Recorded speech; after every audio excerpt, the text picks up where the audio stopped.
next speaker is, he's been interested in crop circles for years and years and years, and that was what first got him involved with the Symposium.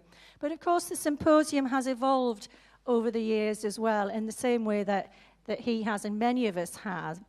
And I think it's true to say that he began to ask the question a little bit less about is the corn bent over and this, that, and the other, but began to think more about what is the meaning? Why am I drawn to crop circles? What are these doing for my consciousness? And he's evolved in such a way that now he's looking at, I think, a much more political picture. And in the way that Ian Crane was talking to us yesterday morning, talking about how, I can't even begin to think about governments and things changing things and coming up with all sorts of laws and rules that we don't even know about and that we're subjected to. Andy is looking at how that impacts on us as individuals. So his talk is entitled, I've got to get this right, How to Become a Subversive Without Meaning to. Ladies and gentlemen, please welcome Andy Thomas. Thank you. So there we are. We've managed to offend the Irish, the Chinese, and the Germans all in one hit. I'm so sorry. But of course, the point that we're making here is it's very easy through one tiny slip to become something that you didn't think that you were. And here we see poor Father Ted becoming a racist because of one slightly distasteful act, perhaps. And suddenly his whole life's changed. He becomes a social pariah. He's out on a limb. And part of the reason he's suddenly out on a limb is that the goalposts have changed. And in his case, the goalposts are that he didn't realize that there was a Chinatown in Craggy Island now. So a little joke that he could have got away with a while before suddenly is unacceptable because the goalposts have shifted without him realizing it. So suddenly there's Father Ted as a subversive. And we're not here really to talk about racism today, but it was interesting chatting to Ian Crane yesterday, and he told me an interesting little snippet which I've missed in the news.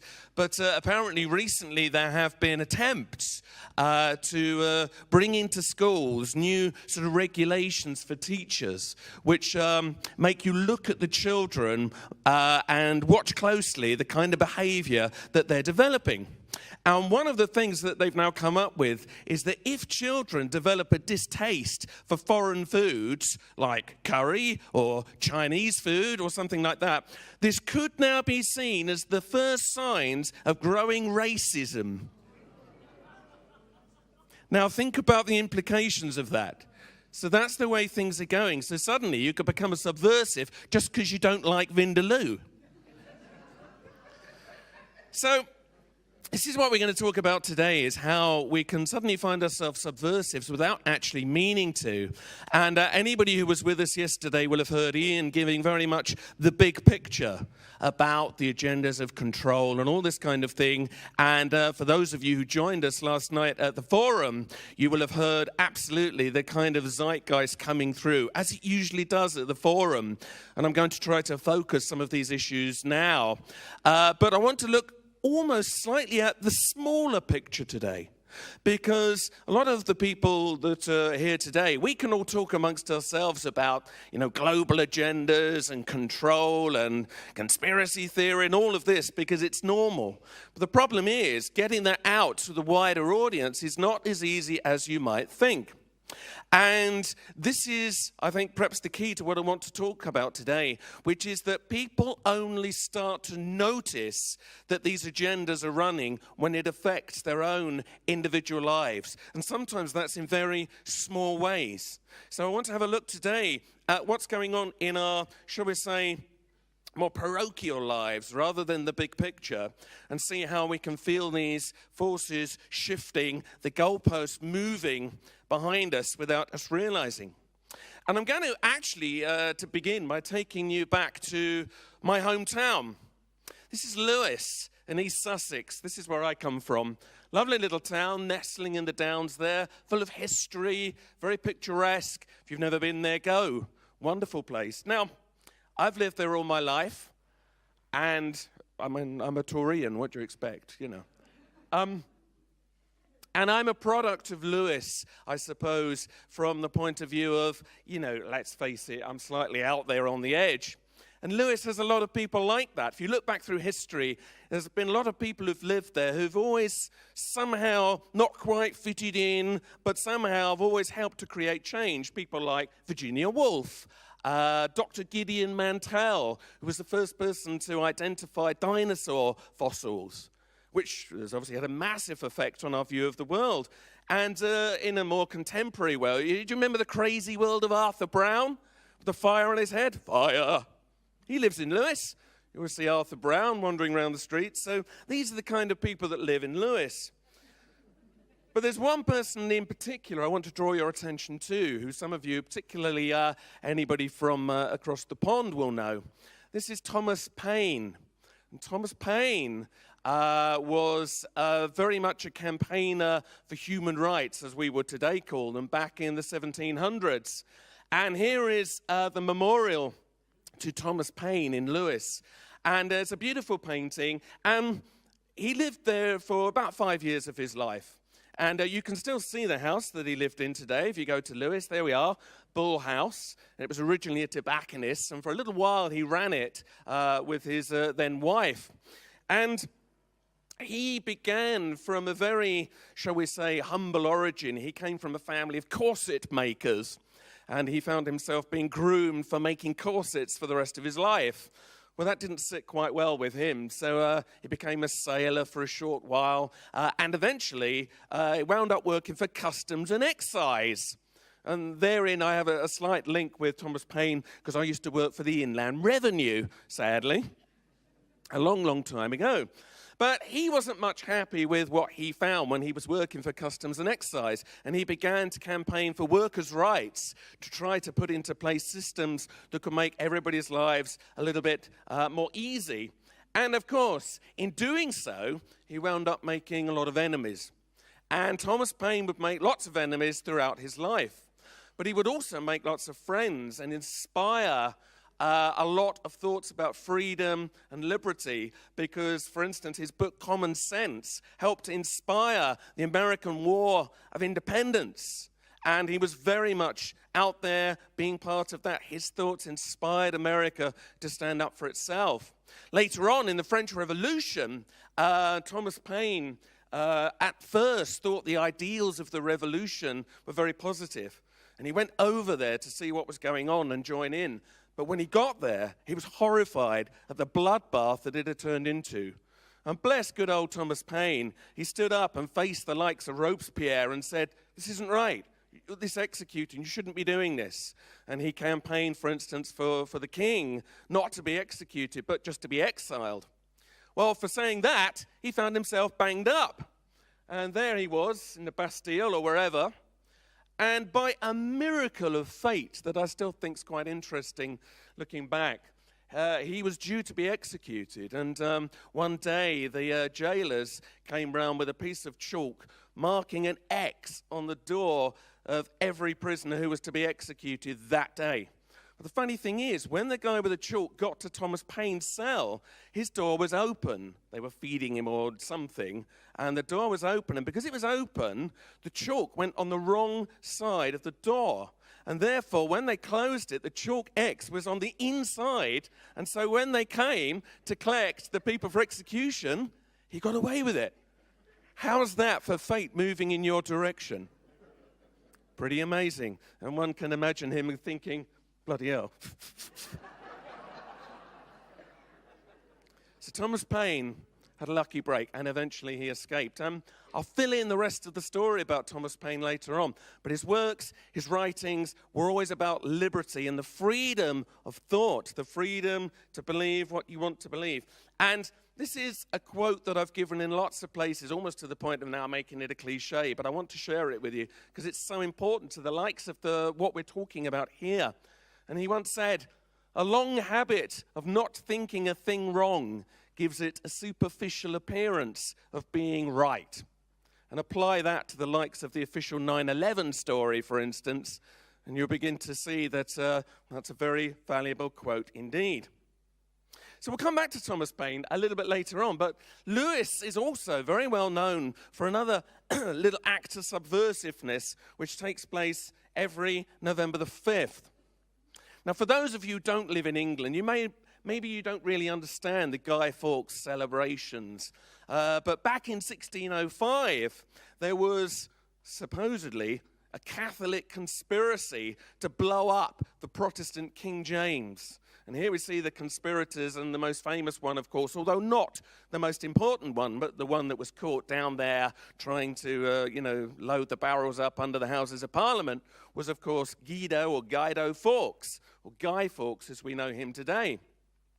Well, the interesting thing about that is that increasingly people looking back at old documents have realized that this was probably an early case of what we now call false flag terrorism. Because it's almost certain that these Catholic conspirators were put up to it by the Protestant government at the time, deliberately to create a mandate of hate against the Catholics. And I think there's a lot of evidence to support that. And indeed, after Guy Fawkes and his conspirators were caught, the celebrations that we now know today, people think they spontaneously erupted. They did not. The Guy Fawkes celebrations were an edict which came from the king saying, you will mark this date, you will burn effigies of Catholics, you will remember that we, the Protestants, are in charge. And so what we have today is a remnant of that. And for some reason, even though the Guy Fawkes celebrations are very much faded away in other parts of the country, Lewis has remained this bastion. It will not let it go. That's Lewis for you. Almost to the point of bloody-mindedness. And there have been many attempts to wipe bonfire out. In the 1800s, for instance, it was getting a bit anarchistic. The celebrations were getting out of hand. And with lots of wooden buildings, of course, buildings kept catching fire because they were letting fireworks off in the streets and all of this. But Lewis never let go, and so it now has 6 bonfire societies. On the night of November the 5th, they shut the streets.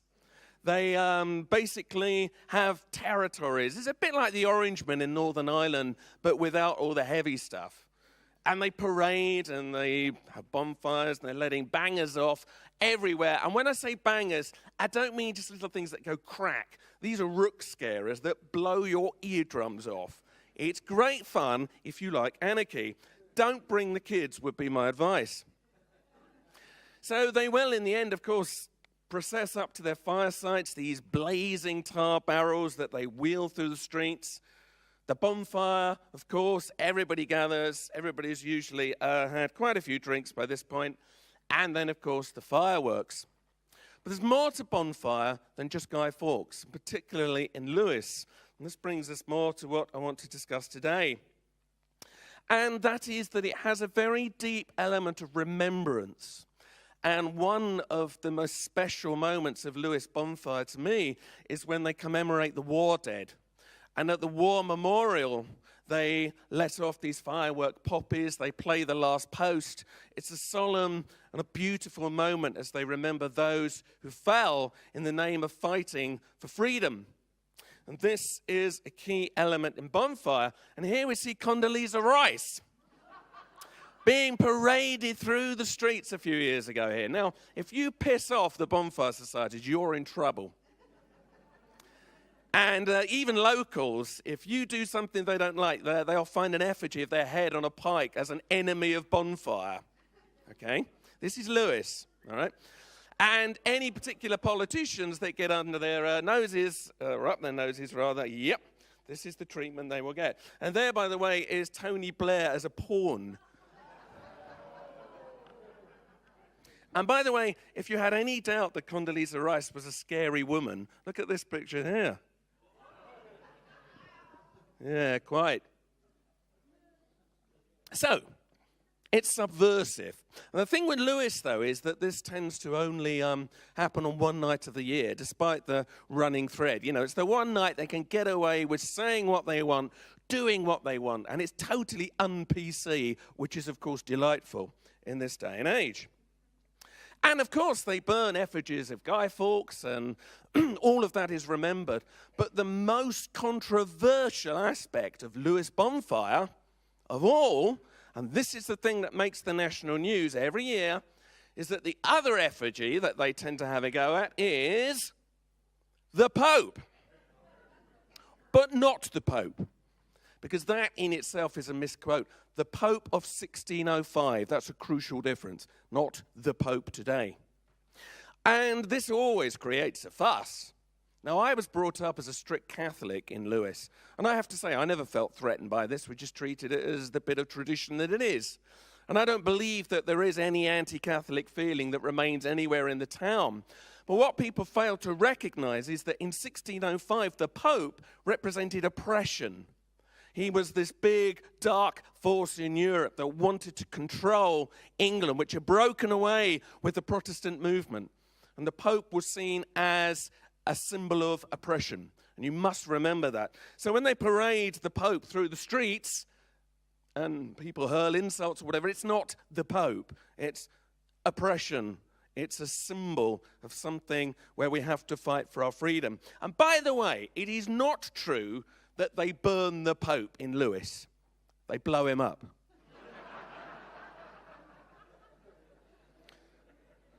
But there is another more interesting aspect to it. And one of them is that, these guys, they dress up in clergy outfit. And the clergy are figures of fun. And here we see them. People throw bangers at them. How they survive, I don't know.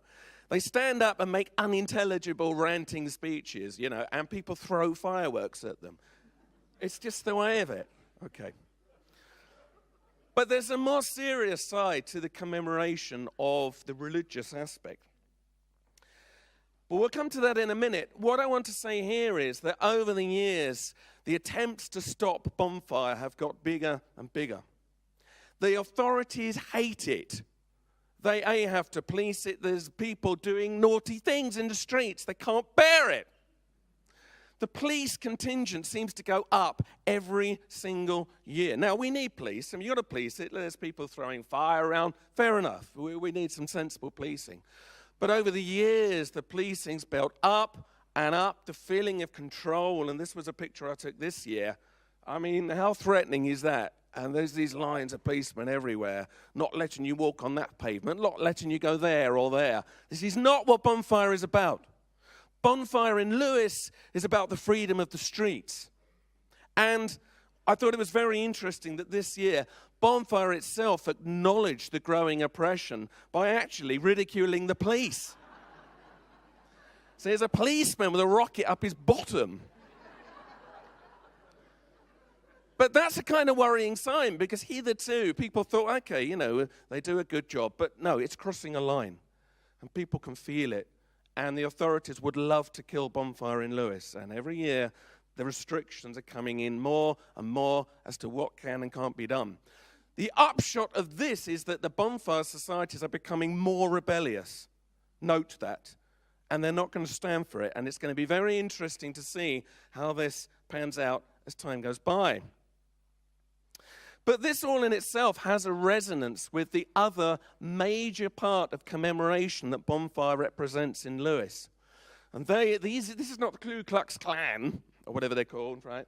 What these represent are the 17 Protestant martyrs who were burnt to death in the streets of Lewis between 1555 and 1557. And their names are commemorated on banners which are hung up around bonfire night. And briefly, Queen Mary tried to return Britain to a Catholic state. And the people who, had become very fervent in their Protestant beliefs suddenly were out on a limb. Suddenly, they were subversives. Just 3 years before, they had not been. And now they were being asked to recant beliefs that they'd had drummed into them for years, that now Protestant faith was what they should be, believing in.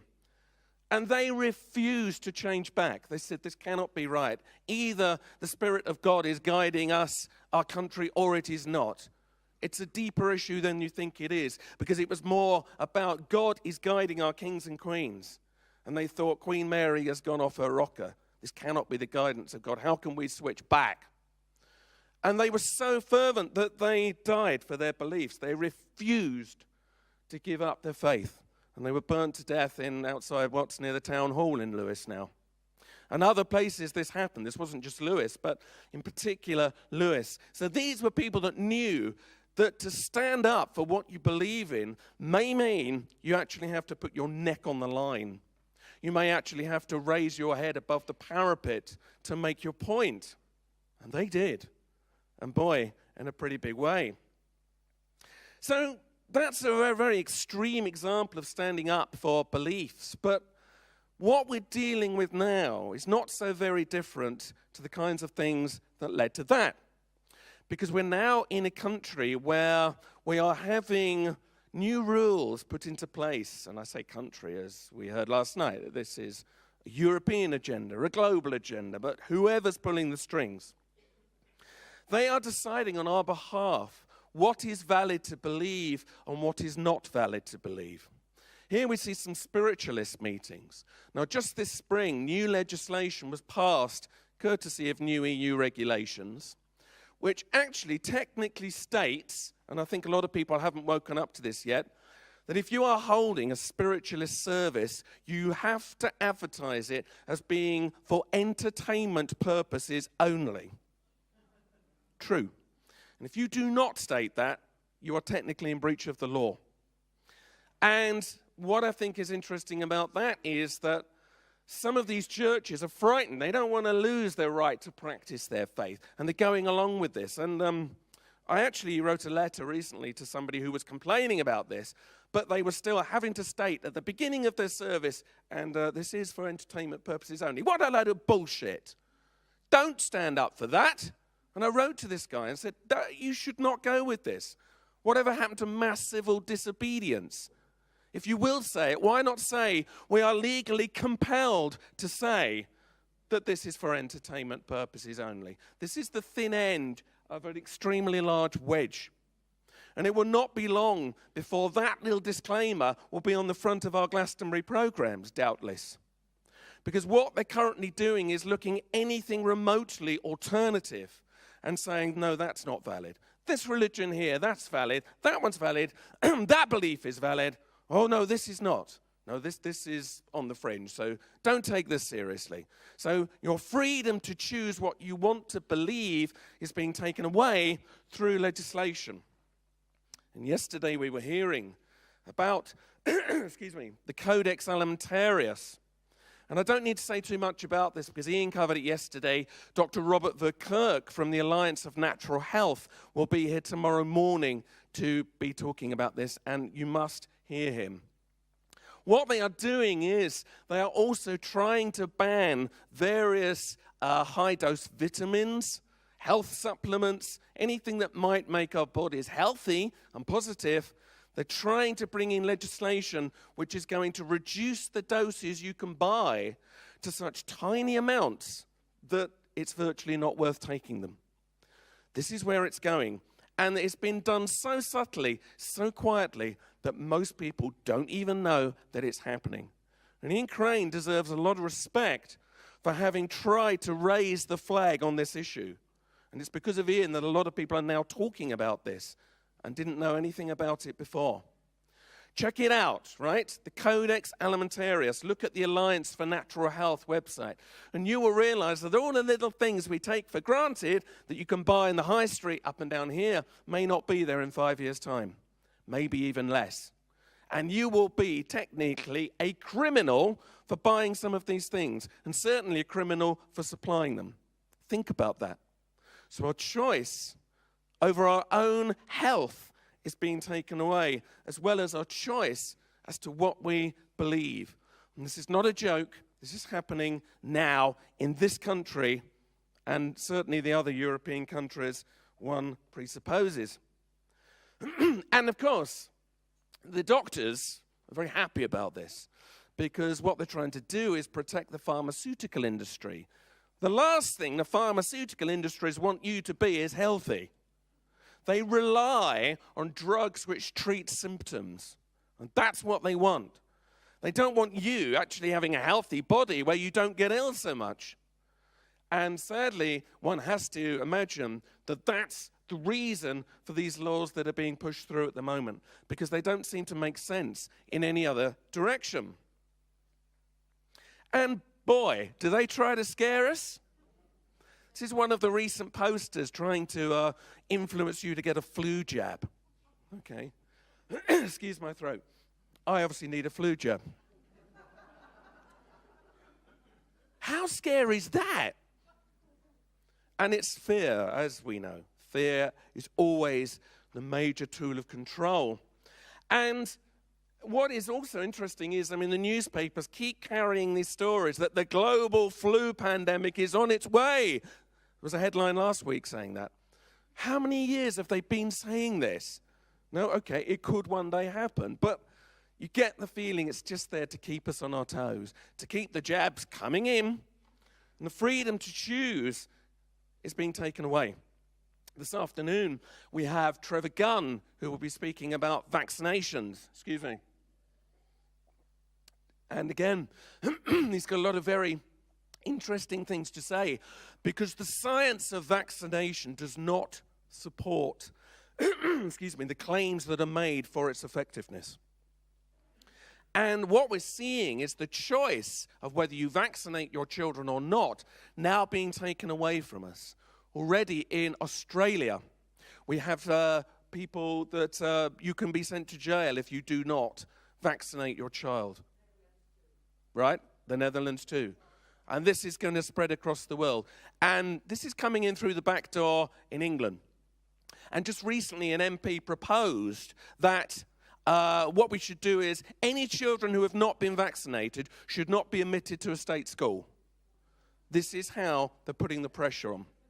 And it will soon become impossible to exist within society if you have not been vaccinated. And that's how they're pushing this on us. And if you look at the evidence, and if there's anybody here who's very pro-vaccination, I apologize, but I believe the evidence says there's more harm done by vaccination than good. And this was touched on here yesterday. Here, Trevor Gunn this afternoon, he'll talk about some of the science. They manipulate the figures to justify their claims, and there is massive manipulation of the way they present their figures. So freedom of choice is being taken away. But what is amazing is that even in tiny little areas of our life, there is this feeling of oppression. Now, recycling is obviously something that's come very much more to the fore because of all the concern about pollution and all of this kind of thing. Fair enough. We should recycle. I've recycled for years. But now the very draconian laws that are being brought in to force us to recycle, not encourage, to force us to recycle, are getting ridiculous. There are now, in some counties of Britain, councils who are putting security cameras in the recycling bins. Anybody got one of these yet? This is being pioneered, I think, in the West Country at the moment. And detectors that will pick up if you've put the wrong thing in your bin. And if you have, you'll get fined. You get a fine sent through the post. What? And in America, it's worse. In some states, they're actually employing litter police to go through and do spot checks on your rubbish. And they would see with a camera, and if they find that you're throwing things away that should or could be recycled, again, you can be prosecuted.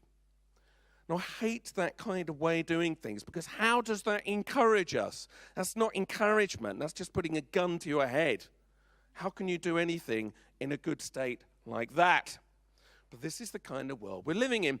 And it's almost as if it's designed to piss you off. And maybe it is. And we'll come back to that point in just a second. Other things that seem almost designed to rile you. Okay. Now, a couple of weeks ago, Helen and I were at a concert in London to see the Blue Nile. Very good Scottish band, the Blue Nile. You'll hear them in a minute, because I want to play you something. But when we got to the concert, as one does, you might take a bottle of water with you, and they were checking bags. And if you had a bottle of water in your bag, they would say, you can't take the top in. Sorry? You've got to take the top off the bottle. What, you mean we can take the bottle in full of water, but not the top? Yes, that's right. Takes the top. So then, suddenly, everybody's walking around like this. Or perched in pockets, you know. Now, think about this. Presumably, if you take the top off the bottle, it means you can't throw the top at the stage. The stage is 30 feet away from the people. I mean, if I threw that full velocity, it wouldn't go more than 20 feet here. A bottle full of water is probably going to go a lot further. So that's all right, you can throw that.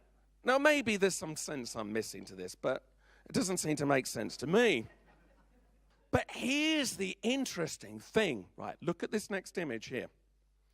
This is the support band playing a little bit earlier on. If you look just to the right of the stage, look at the slogan that the sponsors of the concert are using. Let's zoom in. Rebellion is the only thing that keeps you alive. These are the same sponsors that are making you take the top off your bottle. Now, are they taking the mickey or what here? Or do they really want rebellion? I mean, it makes you feel rebellious when unjust things are foisted on you, okay? And I just think this is very interesting. And even when we were leaving the concert later on, this slogan was being projected around the venue just to make the point. And you pay 30 quid a ticket for these heavies to treat you like a criminal when you walk in there, you know. But that's increasingly the way it is. It's like they can't trust you to be reasonable with a bottle of water, even at a very respectable concert like the Blue Nile. So, what really begins to get to people is when things seem unjust, when things don't seem to make any sense. Now, a few weeks ago, I was having a conversation with a gentleman at a party, and he was making a fuss about he tried to take a photograph of his child playing football. And immediately all the other parents said, oh, no, camera down. You can't take photographs of children. This has been in the news, this kind of thing recently. And they were telling him, no, it's the law. Excuse me, I'm going to cough. I do apologize. It's the law. You can't photograph children at public events. And there's been a lot of stuff about this, like at school nativity plays. Not allowed to take photographs because you might be a paedophile and you might misuse those images in some horrible way, all right? Now, first of all, two things to say. Number one, has our civilization gone so mad that we can't even photograph children? Yes, it has. It has gone that mad. But there are no laws about it. People just think there are. There's no legislation to stop you photographing children in public places. There isn't. People think there is because we've been encouraged to think like this. We've had it drummed into us by constant media coverage of paedophiles that this is a law. It's not. So we are, like I was talking about last year, controlling each other.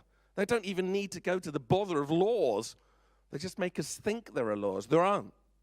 Now, the thing here was that this guy was complaining about this and saying, isn't it upsetting, you can't take photographs? And in the conversation came up the thought, yeah, but hang on a minute, so we can't photograph each other, but it's perfectly all right for them to photograph us all the time. And it does make you wonder, who's at the other end of these cameras, some slavering security guard looking at women's bottoms or something? Well, think about it. What are they doing, you know? So that's perfectly all right. And you don't need me to go on and on about surveillance and that. That's going to be covered later this weekend. But here's the thing. Soon as I said to this guy at the party, well, don't you feel we ought to do something about this? And I was telling him about some of the events that we've been organizing in Lewis and, of course, here to try to raise awareness of these issues. He immediately changed. His whole demeanor changed. He went, oh, no, that doesn't affect me. No, it doesn't affect my life at all. No, that's fine. No.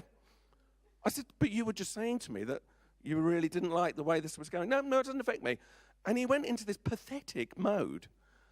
And sadly, right, we see this in a lot of people where as soon as they're challenged to do something about it, they go into this mode.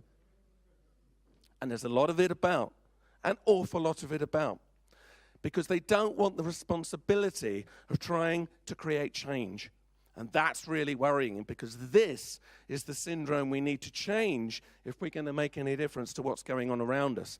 And Ian yesterday was talking about people having their heads in the sand, and I found the perfect image to illustrate that.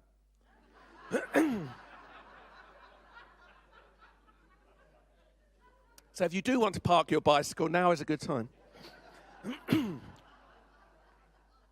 But if we do this, and metaphorically, at the moment, our society is doing this, we're just going to get kicked in the arse. And that's what's happening. And we are behaving like children when we take no responsibility for what goes on. And, of course, we are being treated increasingly like children. Look at this sign. This is a road sign near Forest Row in Sussex, telling you to turn your indicator off. Now, granted, it's not a steep turn, and maybe occasionally indicators don't turn off, but come on. This must have cost 150 quid to put this sign up, and man hours, and somebody wrote documents to tell you to turn off your indicator on your car. Come on. But that's how pathetic we've got. And because as a society we act like children, we're not taking responsibility. We are treated like children. This is the nanny state in just every way you could imagine. And I thought it was interesting while I was taking these pictures that a hearse happened to pass by. And I thought, well, there you go. Yeah, because this is the death of common sense going off in its coffin. And it has died. For now. And this is very, very important to be aware of things like this. And common sense has died in other respects too that are more serious. This is Walter Wolfgang. He was a major campaigner for the Labour Party for many years, since a young lad. He's 82 now. And some of you will remember this. A couple of years ago, at the Labour Party conference, Jack Straw was giving a talk about Iraq and was doing the usual platitudes about why we had to go into Iraq. And Walter Wolfgang very politely called out, "That's a lie, and you know it." For saying that, 10 seconds later, the heavies moved in. Look at that. An 82-year-old man who campaigned, who because of his work had got Blair up on that podium in the first place, was forcibly removed, dragged out as a subversive and led away by the police for daring to say what the whole nation thought anyway. That's what it's come to. When old men are dragged out of meetings for saying the wrong thing, you know that we're in a similar state to how Nazi Germany began. If you recall Father Ted, well, maybe it's not such a joke when you start to think about it, okay? This is the beginning of not being able to speak your mind. It's been going on a while, but this was very public, and it did reach the newspapers. It did cause a fuss, but we need more fuss about this kind of thing. Now, we were talking yesterday about the transition town movement, and I can't speak for anything to do with Glastonbury transition town, but in Lewis, we've had some interesting dealings with transition town. And for anybody who doesn't know what the transition movement is, they're trying to create more sustainable communities. They're trying to make them more self-contained, grow their own food, have a state of independence in case the world goes belly up with lack of oil or climate change, whatever. And I broadly support what they're trying to do. I think is a very good idea. But they have this sort of slightly aggressive nature in Lewis. And the very word unleashing is kind of quite hard. I mean, unleashing transition town on you. No, they can do what they want to do. But here's the thing. So we've been holding meetings in Lewis and having people like Ian, Robert Verkerk, Peter Tatchell, putting on talks to try to raise awareness of all the issues that we're talking about today. And we've actually met opposition. First of all, you're not meant to debate climate change or peak oil. You mustn't debate that, because it's a given. So we got into a run-in with them about that. But it got to the point in our communications with them where they actually stated in one email, oh, this liberty issues is a sideline.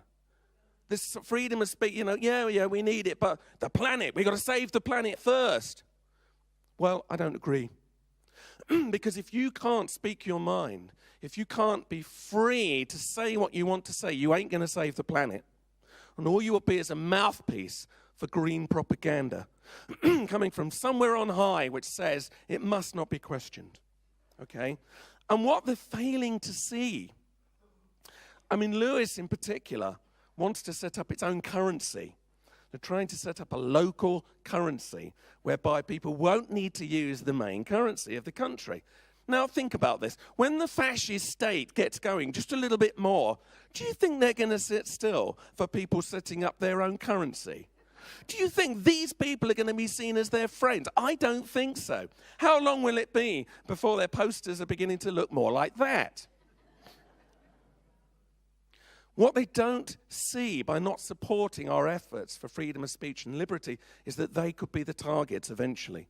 And they don't see it. And that's the issue I have for Transition Town, is that they need to be open to more debate, because I support what they're trying to do. But trying to communicate with them in Lewis is exceedingly difficult, and I'd like to change that. Now, for those of you who say, well, this is okay because we've got the internet, guess what? The internet's been a bastion for freedom of speech for the last maybe 10 years. That's not going to last long. We have a short window left of freedom of the internet, because what they're doing is bringing in legislation which is going to completely change it. First of all, they'll be bringing in a new system in the next few years that will only be available to very corporate websites. Websites will be legislated like TV stations. You will have to pay a hefty license fee. You will have to come up to certain regulations and specifications to be allowed to exist. It won't be like it is today, where you can just knock up any old website you want about anything.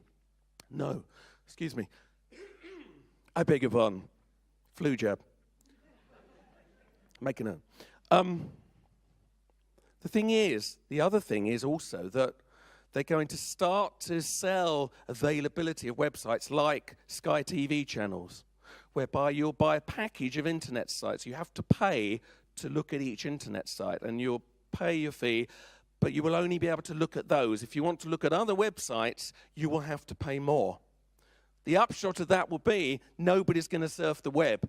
It'll be, oh, no, I don't want to pay for that. I might not like that website. So they won't go to all the little fringe ones. All the freedom websites and that, they're done voluntarily. They're not for profit. They won't be able to carry on. The only ones that will carry on are the ones that make big money. This is happening now. It's not a myth. Canada is already bringing in plans for this new legislation. It's being seemingly pioneered in Canada at the moment. The internet is under threat. We have had the luckiest time ever. These last 10 years have been a little sliver of history whereby you could say anything you wanted and somebody could read it. Now, if we don't stand up for ourselves, very soon you're going to lose that. I'm sorry I'm being a bit depressing today, but it's true. You will lose the internet as you know it if you don't stand up and say something now and do something. And when you're next on the internet, type in "death of the internet" into YouTube. And there's a very good piece there by some guys talking about this. So the net, as you know it, is not going to last for long unless we stand up for change now. I'll come to that. So we know the bigger agendas. We know about surveillance, the ID cards, the microchipping, the fear, the control. We know these things. We've covered them before. 9/11, well, we'll find out tomorrow from Ian Henshaw what the latest thinking is about 9/11. But I think most of us in here probably agree that the true story has not been told, and that it almost certainly was at least helped to be set up to create the mandate that they've been implementing ever since to take away our freedom. The war on liberty would be a far more apt title than the war on terror. And this is what's going on today. If you don't know about the true impact of ID cards, by the way, I urge you to come along on Sunday night and listen to Peter Tatchell. You may not agree with all of Peter Tatchell's policies or beliefs or what he does, but I tell you, he's got something to say that's valid to the point of you need to hear what he's got to say. He'll be here Sunday night talking about ID cards and the surveillance state. This is a man who's one of the few around today that really walks his talk and puts his neck on the line. This is the guy who got beaten unconscious for trying to do a citizen's arrest on Robert Mugabe. That's more than the bloody governments have done with Robert Mugabe. At least he does what he believes in. And he's got a lot to say. So if you haven't booked a ticket for the Sunday night, there's a few left, get one. I urge you to hear what he's got to say. And he's not a conspiracy theorist, but you don't need to be to see the problems inherent in the proposed ID system. And getting these ideas out to the wider world are not easy. Tatchell is one who at least has a voice in the media, but even he, of course, is treated as a fanatic. Here you see myself and Marcus Allen and Steve Wickham, a UFO investigator, talking to Kelvin Mackenzie, the ex-editor of The Sun, on BBC One's The One Show a few months ago this year. And it was in the wake of the Diana trial where they decided there was no conspiracy whatsoever to kill her. And so they wanted to discuss, is there any validity to conspiracy theories? Why do people still believe in them? And we had a very good discussion. It was a good interview. We covered lots of ground. We talked about liberty issues, 9/11, the moon landings, loads of things in a very sensible way. And even Mackenzie seemed open and quite happy to talk about these things. And they went to a lot of trouble to film it. There's researchers, there's cameramen, there's sound people. They hired this nice hotel for the afternoon. We spent, 4 or 5 hours filming. Guess how much of this remained in the final cut of the program? 24 seconds. This is how your license fee is being spent, by the way. Think how much that costs for 24 seconds. And the footage will never be reused because I asked them, no, it can't be reused. Isn't that incredible? And I just got to mention Guy Fawkes, Marcus got to mention aliens, and Steve didn't get to say anything at all. So that was a useful day, wasn't it? This is the problem. The media is utterly complicit in pushing down these issues because it will not give them serious coverage. It's treated like a joke. And you cannot look to the media to be the outlet for creating change. And that's why protecting the internet is going to be so crucial. And in answer to the question, the only way you are going to keep the internet going is to make a fuss. Write to your MP, write to whoever you have in America in Congress, write to the people that run the internet, create awareness, hold meetings about it, share videos, send around the link for YouTube, tell people. Because the problem is we all think the world knows this. It doesn't. We are a tiny, weeny dot of mankind that are aware of these issues. Most of the rest of the world hasn't got a clue. And the only way we can change this is to spread more awareness. And maybe then something might happen, but we're not being given the opportunity to take this out. So while we've got something like the internet, we must make sure we use it while we have it. And I do think it's so interesting that it's almost as if we're being driven to riot. How soon will it be before we see like the equivalent of the poll tax riots back in the streets? It might not be long. It might not be long. And the thing is, you see, when all these little things like recycling, bottles of water, whatever, when it builds up and up and up, England, okay, is sooner or later going to snap. Now, we don't move until the absolute last minute, okay? Let's quote Pink Floyd here, the classic line from Dark Side of the Moon, hanging on in quiet desperation is the English way. And it is. But boy, when we go, do we go. Look at the poll tax. And when that was brought in, there was almost revolution on the streets because it was unfair. There will, I believe, be something big happening fairly soon. And bear in mind that there are lots of prison camps, we talked about this last year, empty all around America. There are some here in England as well. It's almost as if they're expecting trouble. It's almost as if they're goading us, they're tightening us so much that we're going to blow because they want us to blow. Because when we do that, they can then justify even more draconian measures. And I have a horrible feeling this is what's going on. So if we are going to respond, we're going to have to think very carefully about how we respond. Because I don't think armed rebellion is the answer. We're going to have to think ever so carefully about what we do.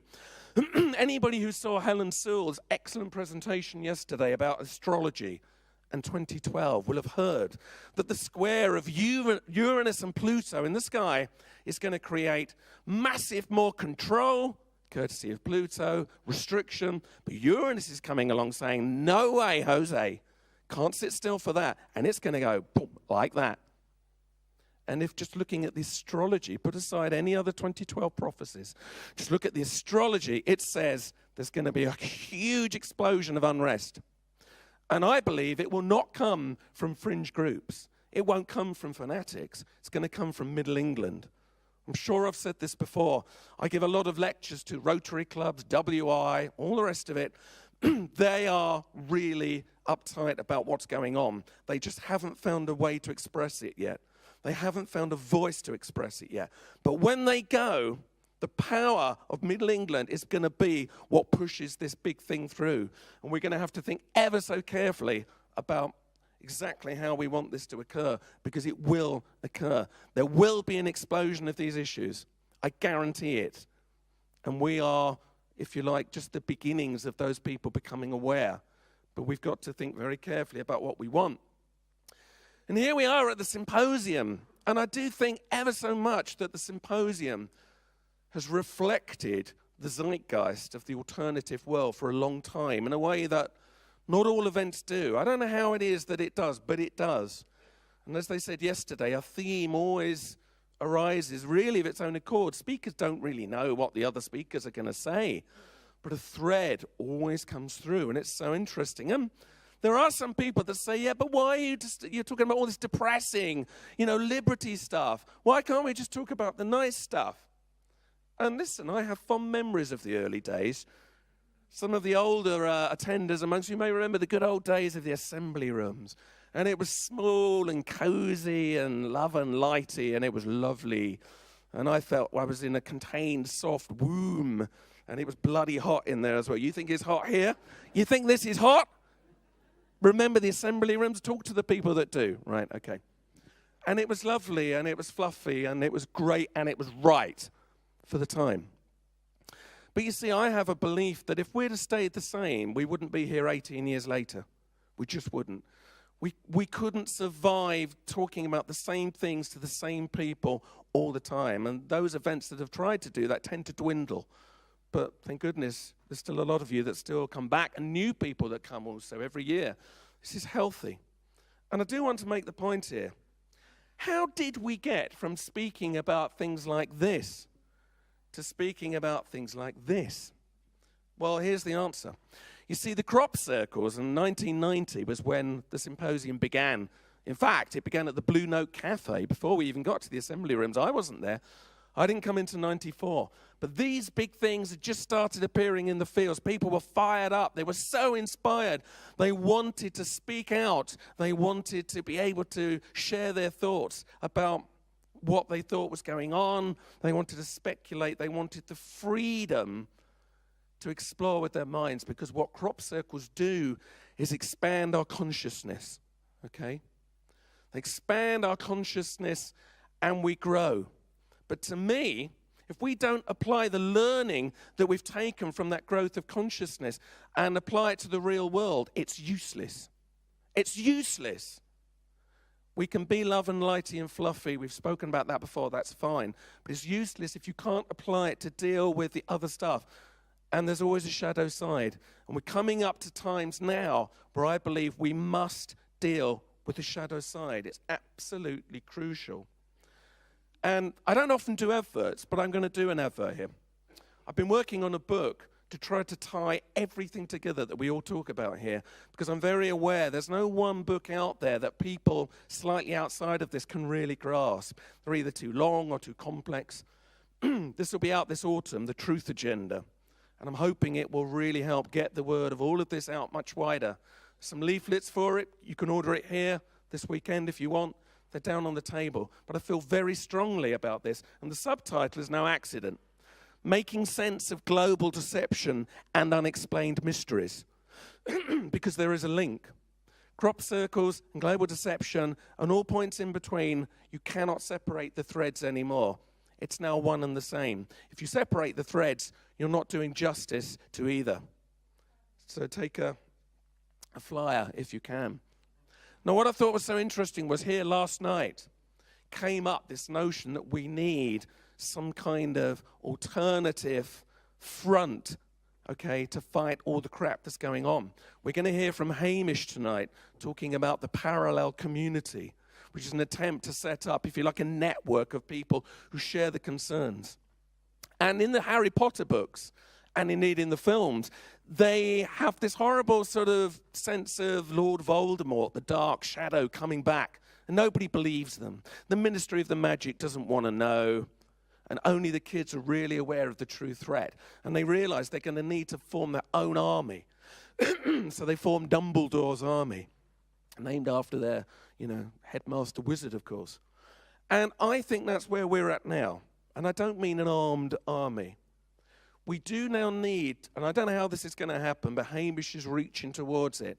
We do now need some concerted effort to create a front that can stand up for those people who are aware of the liberty being taken away. We can't just be individual, bit blurry, well, whatever. Can't do that anymore. If you do that, you're going to lose something really special. We need to think about a united front. And one thing that Robert Verkerk has done to fight Codex Alimentarius with the Alliance for Natural Health is that they've been raising money to pay for lawyers to challenge these laws being pushed through the European Parliament with some success. They've already held back some of the worst excesses of these new laws by hiring lawyers. Now, that costs money, but maybe that's what we need to do. We need to be as strong as all the political fronts that we're up against.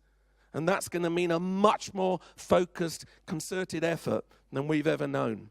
And I don't quite know how it's going to happen, but hear Hamish tonight, because I think that's reaching towards it.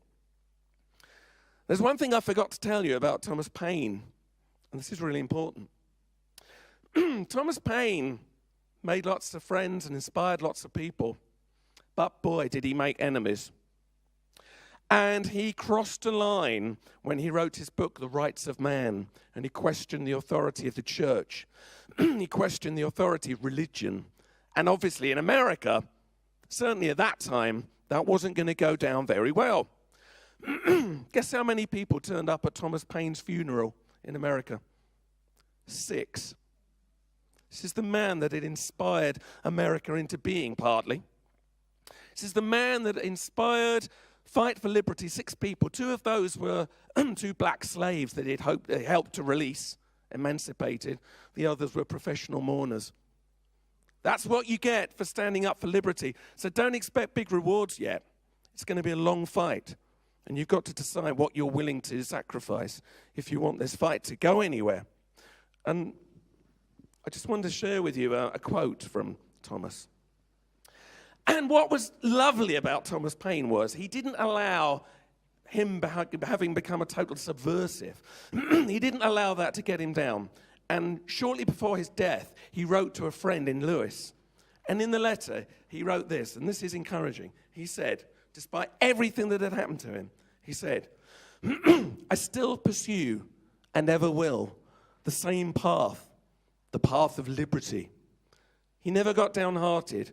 And though 6 people turned up at his funeral, he would have still felt he was right to do what he wanted to do. Now, that's what we've got to do, is be prepared to put our neck on the line. Don't look for thanks. Don't look to make friends. That's not what this is about. But you might save the world. And if we can just have the lights down, there's one little thing I've got here that might come in useful. Hang on. If you're superstitious, leave the room. Just occasionally. You might need the umbrella of love, compassion, and liberty to help you along.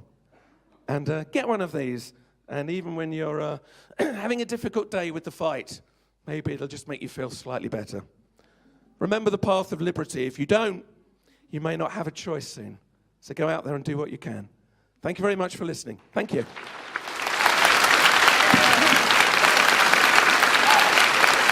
Thank you, Andy.